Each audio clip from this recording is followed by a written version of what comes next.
Salut à toi, bienvenue dans cette vidéo où on va parler de cette nouvelle année 2025. Elle arrive un petit peu en retard, mais mieux vaut tard que jamais. Ce que j'ai envie de parler aujourd'hui, c'est d'une méthode. Une méthode qui va te permettre d'avancer dans cette année et de réaliser tes objectifs. J'ai écouté un podcast dernièrement de Jay Shetty qui lui exposait sa propre méthode. Elle se base sur 6 points qu'on va décrire aujourd'hui. Je vais exposer les grands points et surtout, je vais l'illustrer avec mes propres objectifs. On va voir un peu ensemble, on va décortiquer un peu les choses et puis on va voir ce que toi, tu peux faire pour cette année 2025 et arriver au bout de cette année avec que du kiff. Donc le premier point, donc le premier point que tu peux faire, que tu dois faire, c'est d'essayer de savoir quel est ton objectif personnel et professionnel. Je ne parle pas de plusieurs objectifs, mais je te parle du plus gros objectif que tu as. Pas forcément gros, je mélange un peu les mots, mais vraiment la racine des choses. C'est-à-dire que il faut que ce soit un objectif qui t'inspire, que tu as envie de réaliser, que ce soit pro-professionnel. Alors je vais parler à chaque fois des deux objectifs, mais du coup, il faut que ce soit un objectif que tu le ressentes, en fait. Il faut vraiment que tu y ailles à fond et que tu y réfléchisses. Et je t'invite à prendre un cahier, comme moi j'ai fait. J'ai pris mon petit cahier, j'ai tout noté dedans. Et dans ce cahier, on va voir un peu ce que tu peux noter. Donc, la première chose, c'est trouve l'objectif qui te drive pour cette année. Moi, personnellement, mon objectif personnel, par exemple, c'est cette année, je vais cuisiner beaucoup plus. En fait, j'adore cuisiner, ça c'est un fait, mais l'année dernière, je me suis rendu compte que je consommais beaucoup en dehors sur mes heures de cabinet pour la pause. Je sortais, j'habite dans un quartier où la bouffe est pas chère, et je sortais tout le temps pour manger dehors et je récupérais mon petit doggy bag comme ça. Non, cette année, je vais cuisiner, je vais faire du batch cooking, je vais cuisiner, je vais faire mes gamelles pour pouvoir manger au cabinet. C'est un gain de temps, je sais ce que je mange, et puis c'est un coût économique assez énorme. L'objectif, quand on set un goal comme ça, c'est d'essayer de y réfléchir, évidemment, mais il faut le faire comme si tu racontais à quelqu'un l'année prochaine, tu vois, en 2026, tu réfléchis à ton année 2025 et tu racontes en fait comment tu as réalisé ton objectif. C'est pas juste écrire sur ton cahier, bah voilà, je vais faire, moi, à titre perso, je vais manger plus, mais c'est plutôt comment tu visualises ton plan d'action, comment tu ressens les choses. Par exemple, on revient sur la bouffe. Eh ben ouais, moi si je suis en 2026, je vais raconter, en 2025, putain, j'ai réussi à cuisiner sans arrêt, à manger mes gamelles tous les jours, à très peu consommer à l'extérieur, et j'ai pris le temps de le faire, j'ai cuisiné, je me suis organisé le dimanche pour cuisiner un peu plus, j'ai prévu ma semaine, j'ai fait mes courses en fonction de ça. J'ai ressenti vraiment des bienfaits, que ce soit en termes financiers ou bien même en termes de santé. Je suis moins lourd, je sais ce que je mange. Tout ça, ça va participer à vraiment, on va dire, vivre cet objectif. Parce qu'à partir du moment où tu décides et tu réfléchis comment tu peux faire pour atteindre cet objectif, c'est là où tu vas mettre en place les choses intérieurement, mais aussi dans le monde de la matière, entre guillemets, et que tu vas réussir à mettre les choses en place pour avancer vers ton objectif. Mon objectif professionnel, si tu ne me connais pas, je te le raconte, c'est je crée une formation, je ouvre une académie pour aider les professionnels de santé à suivre la même voie que j'ai suivie, puisque c'est une voie d'épanouissement.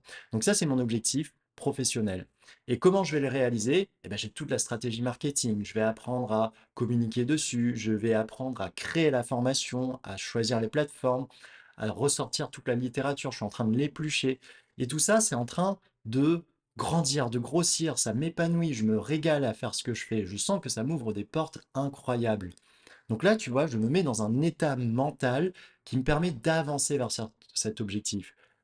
Encore une fois, tu peux te placer à l'année prochaine et faire un peu un rétro-planning dans ta tête et te dire, OK, comment j'ai avancé, qu'est-ce que j'ai mis en place, qu'est-ce que j'ai choisi de faire pour grandir, pour grossir et enfin quand je dis grossir, c'est façon de parler, mais en tout cas d'avancer vers ton objectif. Donc première étape, identifier ton objectif, ton principal objectif personnel et ton principal objectif professionnel. Ce qui nous arrive sur le deuxième point. Le deuxième point, c'est qu'est-ce que toi, tu peux mettre en place pour grandir? Qu'est-ce que tu peux mettre en place pour avancer vers ces objectifs?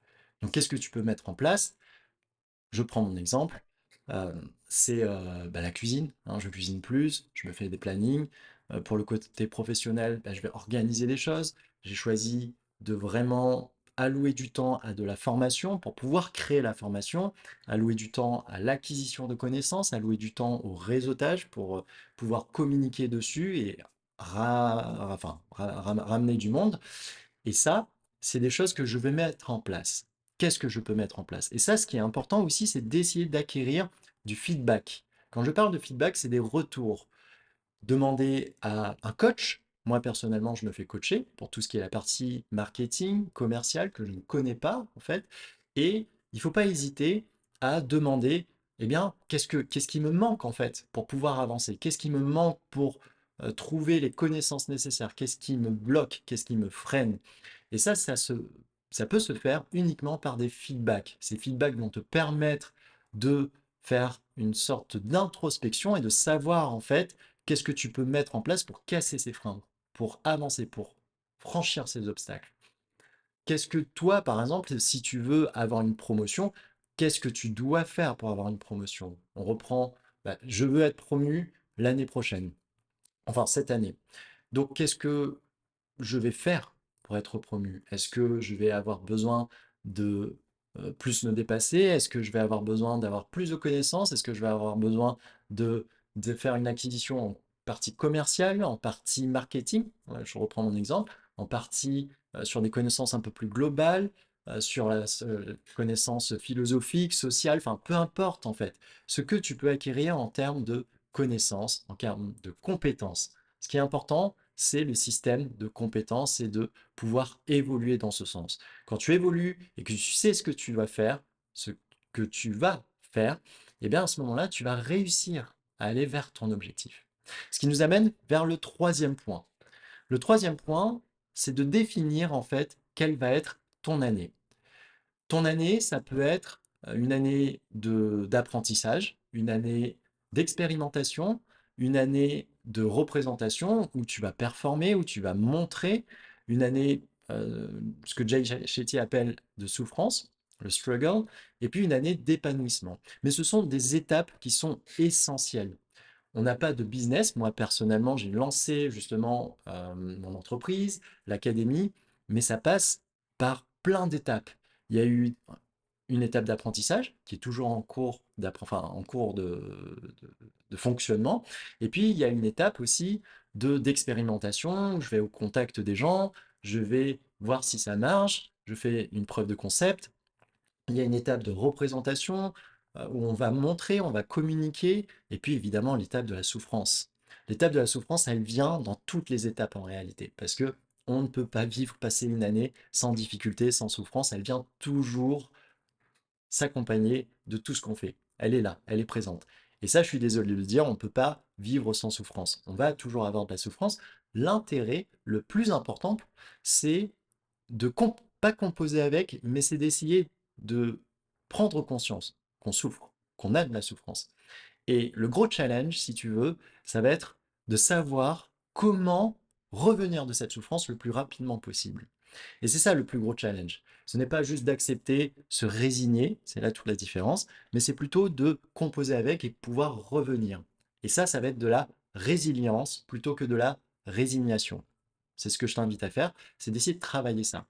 Quand tu regardes ton année, eh bien, tu vas voir, est-ce que c'est une année, je le répète, d'apprentissage? Est-ce que ça va être une année de performance, de expérimentation ou bien d'épanouissement? On est sur des étapes qui sont nécessaires. Tu ne peux pas passer de l'un à l'autre, tu ne peux pas griller les étapes. Il y a l'image de la saisonnalité. Dans une année, on a bien l'été, le printemps, enfin le printemps, l'été, l'automne, l'hiver. On voudrait tous hein, que pendant l'hiver, ce soit toujours l'été, qu'il y ait du soleil, qu'il y ait des fleurs, qu'on soit au niveau du printemps, qu'il n'y ait pas de pluie, pas d'hiver. Mais c'est pas possible. On est obligé de passer par ces différentes phases pour pouvoir avancer. Une année, le temps avance, les saisons passent et c'est des étapes obligatoires.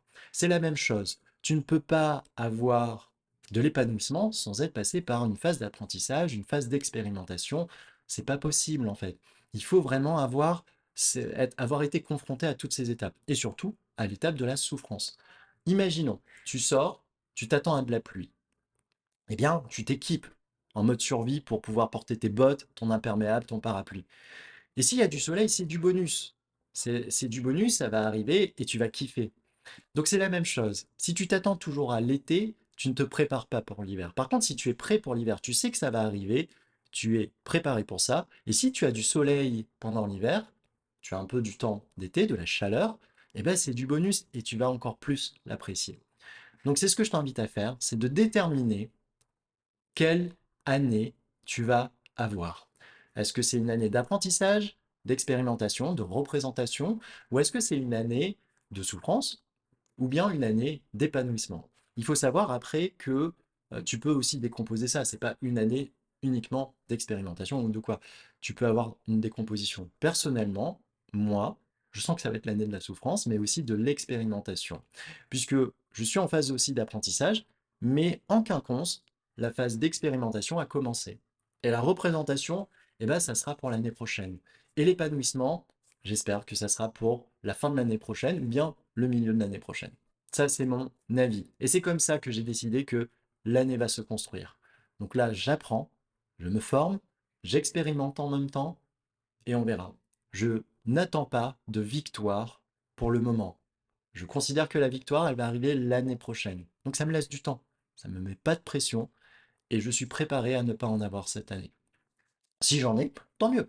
Ça sera que du bonus. Enfin, on arrive au quatrième point. Le quatrième point, c'est d'essayer d'identifier les petits changements possibles qui vont permettre de donner un gros résultat. C'est un peu la règle de Parity, c'est les 80-20, les 20-80, ou on peut appeler ça un système asymétrique. Qu'est-ce que tu peux changer dans ta vie? Quel est le petit changement que tu peux faire dans ta vie pour pouvoir atteindre ton objectif et d'avoir le maximum de bénéfices? Jay Shetty, lui, parle de aller au lit beaucoup plus tôt, de se coucher tous les soirs beaucoup plus tôt. Et ça lui a apporté énormément de choses. Ça apporte une meilleure santé, une meilleure concentration, moins de fatigue. Il mange moins aussi parce que là, on sait que le sommeil va avoir une influence sur l'appétit. Moi, personnellement, le petit changement, c'est un peu la même chose. Je vais changer cette habitude. Et je l'ai déjà changée et je vais la garder. Surtout, ce que je veux faire, c'est de pouvoir avoir ma routine matinale. Je me lève très tôt, tous les jours à la même heure. Et le plus gros changement, la loi des 20-80, pour moi, elle va s'appliquer avec la méditation. Je vais continuer la méditation plus le breathwork. Et je sens aujourd'hui que ça m'apporte énormément. Moins malade, plus de concentration, moins de sauts d'humeur, moins d'irritabilité. Je suis plus présent avec mes proches, avec ma famille, avec mes petits, mais surtout avec moi-même. Et je suis surtout aligné avec ce que je suis et ce que je vis en fait. Donc je suis maître vraiment de ce que j'ai envie de faire. En quelque sorte, je peux dire que je suis plutôt libre. Donc ça va être vraiment mon petit changement que je peux faire 20 minutes sur une journée, c'est pas grand-chose. Si on multiplie par 7 pour une semaine, 20 minutes, ça fait environ 2 heures dans la semaine. C'est vraiment pas énorme. Et ça à faire tous les matins. Donc ça va être mon quatrième point. Ensuite, on a le cinquième point. Le cinquième point, c'est qu'il faut mesurer. Il nous faut ce qu'on appelle des métriques, pouvoir mesurer notre avancée, pouvoir mesurer comment on peut avancer vers tel ou tel point, vers notre objectif. Titre personnel, moi, la mesure, ça va être de mesurer mon podcast, les statistiques de mon podcast pour pouvoir améliorer, savoir ce que je dois changer, mesurer mon audience sur Instagram, mesurer mon audience sur YouTube, mesurer mon audience sur mon site aussi, sur le trafic, de savoir un peu les chiffres. Connaître les chiffres, c'est l'aspect scientifique, c'est de pouvoir avancer et savoir quels paramètres on va changer, quelles métriques on va changer pour pouvoir avancer vers son objectif, faire progresser les choses. Mesure ce que tu peux mesurer. Si tu fais du sport, mesure le temps que tu fais du sport. Si tu t'es dit, je vais faire 10 000 pas par jour, c'est une mesure. Et ça te permet de voir tous les jours combien de pas tu fais et d'augmenter au fil du temps si tu en as envie, mais surtout de voir ta progression et savoir si tu te maintiens. Très important, la mesure. La métrique, c'est une composante vraiment importante, une métrique qui va t'apporter beaucoup. On reste sur la loi des 80, il suffit de noter tous les jours juste ta métrique que tu as définie. Et donc ça va te permettre d'avoir cet aspect vraiment scientifique, cette démarche scientifique et cette vision très globale pour avancer et réaliser ton objectif de façon sereine. Ensuite, il vient le sixième point. Le sixième point, c'est un peu la réalisation des 5 points. C'est si tu n'y arrives pas, malgré les 5 points que tu as définis, d'avancer vers ton objectif, de le réaliser, eh bien, c'est que il te manque 3 composantes. Ces 3 composantes, c'est d'abord d'être coaché, d'être accompagné. Avoir un coach, avoir quelqu'un qui t'accompagne, c'est quelqu'un qui va t'apporter de nouvelles perspectives. Pour toi, changer ta perspective, d'avoir un regard neuf. Parce qu'on a souvent la tête dans le guidon, on a des œillères, quand on avance tout droit vers son objectif et qu'on est face à des difficultés, parfois c'est très dur. La nuit porte conseil, mais ce n'est pas suffisant. Ce qu'il faudrait faire, c'est avoir un coach. Un coach qui va te dire, OK, là, il faut changer les choses. On va remettre les choses en perspective et on va changer d'action. Moi, personnellement, je suis accompagné. J'ai un coach business qui me permet de lors de mes moments de doute, déjà de me rebooster, mais surtout de m'aider à voir plus clair, d'avoir ce sentiment de clarté qui va m'aider à apercevoir une nouvelle perspective et du coup de savoir où placer le curseur, de pouvoir en fait avancer. Ok, là je galère, ma stratégie de communication n'est pas bonne, qu'est-ce que je dois changer? C'est lui qui va me donner le feedback, c'est lui qui va me dire, tiens Étienne, tu pourrais faire ça, qu'est-ce que tu en penses? Donc j'y réfléchis et comme ça on avance, on avance. Donc, première étape, c'est d'être coaché. La deuxième étape, c'est la régularité, la consistance. Être régulier dans les choses. Avoir cette routine, aller au lit tous les soirs. Être régulier là-dedans, il faut imaginer, votre cerveau, il prend une habitude au bout de 3 jours. Vous pouvez caler votre sommeil en 3 jours. Vous pouvez réguler votre sommeil en 3 jours, hormonalement parlant, au niveau du cerveau. Seulement en 3 jours. Ayez cette régularité de vouloir le faire viscéralement en fait. Il faut vraiment s'imposer ça. Et au bout d'un moment, ça devient un réflexe. Ça fait partie de vous. Et c'est à ce moment-là que votre objectif, il devient une composante de votre vie. Ce n'est pas juste quelque chose que vous désirez, c'est quelque chose que vous vivez, que vous ressentez. Et c'est là où votre objectif va être réalisé. Si vous ne faites pas ça, si vous mettez juste, bah, cette année, je vais faire telle ou telle chose, point barre, ça ne marchera pas. Il faut vraiment y aller, il faut mettre de l'intention, de la détermination, de la résilience, un peu dedans, mais surtout il faut s'investir à 100% dans ce que vous faites. Quand vous mettez de l'intention, il va y avoir une manifestation des résultats. Les résultats vont forcément arriver. Si vous attendez les résultats, ils ne viendront pas. Alors que si vous faites les choses pour les résultats, pour avoir, pour faire ce que vous avez envie de faire, les résultats vont forcément venir. C'est le deuxième point, la régularité et la consistance. Ensuite, le troisième point, c'est l'aspect communautaire. Avoir des proches autour de vous et d'avoir surtout les bons proches. Il y a l'image des personnes, c'est que si vous avez 5 amis plutôt courageux, vous êtes la sixième personne courageuse. Si vous avez 5 amis fêtards, vous êtes la sixième personne fêtarde. Si vous êtes, je sais pas, 5 personnes gourmandes à aller au restaurant, vous êtes la sixième personne gourmande. Mais aussi, c'est vrai, si vous êtes 5 potes à être en dépression, à aller au fond du gouffre, eh ben, vous êtes la sixième personne aussi à rentrer, à aller dans le fond du gouffre et être triste, à aller dans la dépression. Donc il faut pas choisir ses amis, mais bien euh, entretenir les bonnes relations. D'accord? Ça, c'est hyper important. C'est-à-dire que si vous avez des bonnes relations qui vous drive, qui vous donnent des bonnes énergies, on a pu voir, enfin j'ai déjà vu des vidéos sur les énergies vibratoires, les fréquences qui vont se caler avec les énergies de même fréquence, eh bien c'est la même chose. Vous allez vous caler, vous allez par mimétisme vivre la même chose que les personnes qui sont autour de vous. Ce que je vous invite à faire, c'est d'essayer d'avoir cette certitude. cette conviction que vous avancez vers votre objectif, que vous mettez les choses en place, que vous fassiez ce que vous avez envie de faire. Et à ce moment-là, c'est votre environnement qui va se caler en fonction de vous. Ce n'est pas vous qui allez vous modifier, qui allez vous transformer en fonction de l'autre. Parce que vous changez votre autorité intérieure, vous changez vos convictions, vous avez cette conviction, alors l'environnement va s'adapter en fonction de votre transformation intérieure. Entourez-vous des bonnes personnes. Moi, j'ai fait le choix de voir en fait des amis qui m'ont font du bien, qui quand je les vois, ou bien de la famille, hein, mais quand je les vois, eh bien, ça me rebooste mentalement. J'ai une sérénité, j'ai une complétude. C'est quelque chose qui va vraiment me faire augmenter en termes d'énergie.